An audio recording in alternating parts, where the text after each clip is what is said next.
We're gonna make this quick, fast, and in a hurry. It's the guy 𝗍𝗪𝗏, repping 𝗍𝗪𝗏.com at the moment, and today I want to talk about the verses that just happened with Method Man and Redman last night. You know, I started out with a scorecard, but ended up just saying fuck it. You know what I'm saying? Because them niggas was high. Them niggas was playing fucking songs out of order and shit. Them niggas was wilding last night. Redman had on one shoe, half of the fucking verses, like, so, I had it scored evenly though, even with the score, you know what I'm saying, because Redman did 2 at the end, then Meth did 2, and I just counted those as 19 and 20, so I had it dead even anyway, even though I feel like Meth could have blew Redman out the water, because Meth had more commercial success, so if he wanted to just play joints, he could have played joints. I don't like that. Let's start with what I don't like. I don't like that had a motherfucking, they didn't have a set list. They let DJ Scratch, shout out to DJ Scratch, legendary, and he did his thing. They let DJ Scratch fucking just play whatever he wanted to play from both of them, which was weird as shit. They fucking, like, was too friendly. You know what I figured out about verses? Verses need, look, even though it's a celebration, we need this much tension for the shit to be good. Like, we need, like, a little bit of shit could go left for us to like it. Like when it's too much of a celebration. But you know why I take it? Because it's 420. You know what I'm saying? It was 420. DMX just passed. Black Rob just passed. We needed to chill the fuck out. So it was for the times, it was good. I don't know if it was like that before or they just scheduled it like that. Not scheduled, but had it like that in the fashion that it went on, because, just being lighthearted in light of the situation of whatever's going on in hip hop at the moment. Those might be the only 2 things I didn't like about it. I just wanted to have a scorecard because Red and Meth is a real conversation we've been having for years. So to see them go in to battle and not have it be a battle at all, it's a little bit disappointing, you know what I mean? Because that's a real joint. Niggas go back and forth about, you know what I'm saying? I love the fucking special guest. The special guest was ridiculous. The special guest, I want y'all to know that EPMD don't get nowhere near the credit they supposed to have in hip hop. They don't get nowhere near the props. They don't get nowhere near the recognition. They not mentioned in the categories they supposed to be mentioned in. EPMD top 5 group of all time. Especially if we talking about catalog. We talking about catalog, they might be number 1. They got the best albums of any group. I don't give a fuck who you talking about. I don't give a fuck who you talking about. Tribe. They got the best, and I'm talking about groups, I'm not including Wu-Tang, because that's just, I call that a fucking collective. They definitely the best 2-man group of all time. And definitely one of the best groups of all time, period. I don't like that. I don't like that EPMD don't get the props, but it was good to see K Solo. He was fat as shit. K Solo was fat as shit. I don't know what the fuck happened to K Solo. Shout out to K Solo though. He still had that energy though. K Solo had that energy.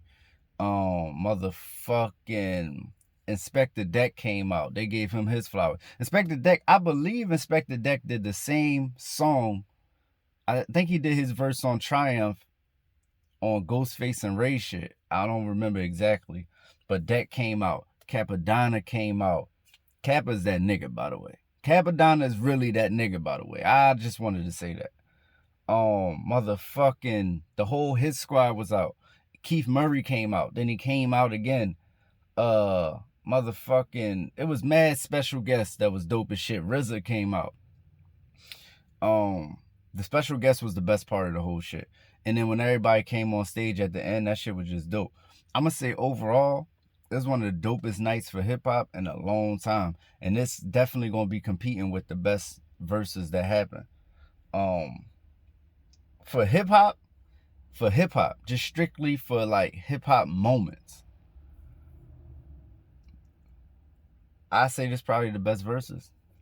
It's probably the best verses. Now, I didn't have it like that going in because I knew it wasn't really going to be a competition.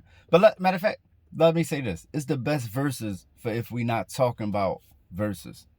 You know what I mean? It's the best verses for if we not talking about the competitive aspect of versus. Because if we talking about the competitive aspect, it's probably like, you know, Monica, Brandy, or Erica fucking Jill, or Gucci Jeezy. You know what I mean? Like shit that was really, really, you know, these motherfuckers probably don't like each other a little bit in real life. Like they probably got each other number and don't call and shit like that. You know what I mean? You think of Redman, Method Man, you think these niggas live together. You think these niggas like share a fucking house. You know what I'm saying? And Redman raises kids downstairs, Method Man raises kids upstairs. How you think of these niggas?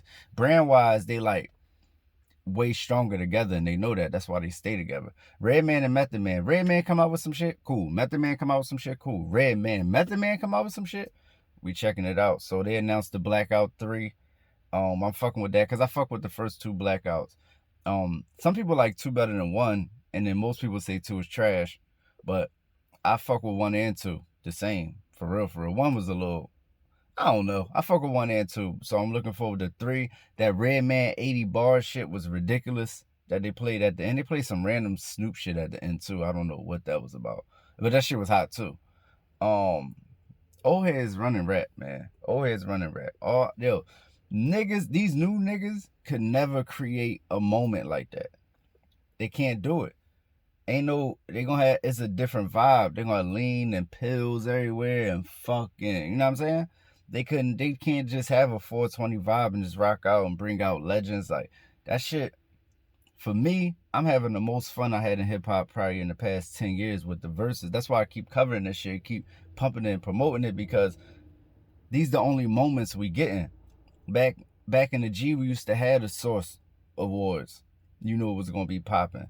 You know what I'm saying? Even when, like, man, Soul Train was a vibe at one point when they was fucking with us a little bit. Vibe Awards, you know, shit like that. Nowadays, we don't got no moments. You know what I'm saying? Ain't no motherfucking, ain't even no 106 in Park no more. Much less fucking Rap City, motherfucking Teen Summit, motherfucking the shit on MTV. I don't know what the fuck I'm talking about, man. Yo, MTV Raps, like, it's nothing there. So all we got is fucking YouTube and shit like that. So shout out to Tim and SWIZZ for giving hip-hop moments again. We got moments again. You know what I'm saying? So when the DMX passed, we can go back to the Snoop DMX verses, and we can see DMX in some of his last moments giving us 100% on stage before he passed. Like, you get what I'm saying? This shit really important. It's really important. Like, this is probably the most important shit to happen to hip-hop in a long time, and I hope they keep it hip-hop. I hope they keep it rap. I hope they keep it real. You know what I'm saying? I hope they keep the vibe going and the competition a little more thick. Competition, the competitive aspect gotta be a little more thick in the room. You know what I mean? And other than that, I fuck with it. So, you know, let me know what y'all thought about it. Who won? If I had to say somebody won, I say Meth, because he kind of blew through the beginning. But I think Redman just started going crazy towards it. He started playing motherfucking... Meth was playing some shit too, but Red started playing the records I really like. You know what I mean? He started playing Tonight's the Night, I Be That, like, mad shit. You know what I mean? Method Man did play Bring the Pain. Meth played, I think Dangerous Grounds was late, but Red was coming with some shit. So I think I got it wild like a tie. Whatever y'all think, y'all leave it below. If y'all don't comment, like, or subscribe, I don't give a fuck. Like, I was gonna try to do this shit, but it's like, you know, I don't be talking to this camera like that, and like, I do other shit. Like, I ain't no YouTube nigga that's like trying to get a YouTube deal and shit like that. Like, I got money and shit. Like, like, not only do I got money and shit, like, I got like other shit going on. You know what I'm saying? I'm writing a book and shit like that. So y'all get this shit when y'all do. But the one thing about it, the more traction I see, the more I'm gonna come back to it. You know what I mean? So if y'all really fuck with me and rock with me, just give me some motherfucking traffic. Because if I get the traffic, I'm gonna have to come back to it. Because now it's an avenue I gotta explore. So you make it make sense business wise, I can come through. What I provide for the culture. See, I never want to provide nothing that somebody's already providing. So I was thinking about doing on YouTube. Twice I looked up and I seen other motherfuckers doing it. So I'm like, damn, I don't want I be wanting the culture to have shit. So if the culture already got it don't need me. So I just step back. You get what I'm saying? But I feel like I do bring a unique perspective. One, as a rapper. As a rapper that's dope. Feel free to check out anything that's on this page. As one of the greatest rappers to pick up a pen ever. I feel like that perspective, you know, ain't really given as a commentator. It's given as a journalist. Like Nori is a journalist. Nori is one of the best niggas to ever pick up a pen also. Nori is a journalist. Joe Budden is one of the best niggas to ever pick up a pen also. He's a journalist. But I'm talking about, I'm not sitting with niggas and I'm not trying to be like in the industry and shit like that. So I'm saying I got a hell of a pen. That's undeniable. And I've been around for a long time. I could tell you about 1990 like I could tell you about 2021. You know what I'm saying? I can even tell you about 89. You know what I'm saying? 89, 88, real shit. You know what I mean? And I'm still a young man. You know what I mean? I just jumped into hip hop early. So I'm just saying my perspective niggas ain't really got my entire story. You know what I'm saying? That's why I think I bring to the game a perspective of, I went through the early 90s, late 90s, and I stayed through to the 2000s, 2010s. I can tell you just as much about Kid Cudi as I can about Eric B. and Rakim. It's not too many niggas in the world that could do that, and I know that for sure. I can tell you just as much about Redman's early career. I can tell you that they was going to play Headbang at the end because I knew. But I also know French Montana full catalog and Max B. You can put on any Max B song. I'm going to know the shit. You can also put on any UGK song and I'm going to know the shit. You can also put on I'm the culture for real. Like, seriously. You know what I'm saying? So that's what I bring to the game. But anyway, enough about me. What about you? Shout out to everybody that tuned in. I'm out of here.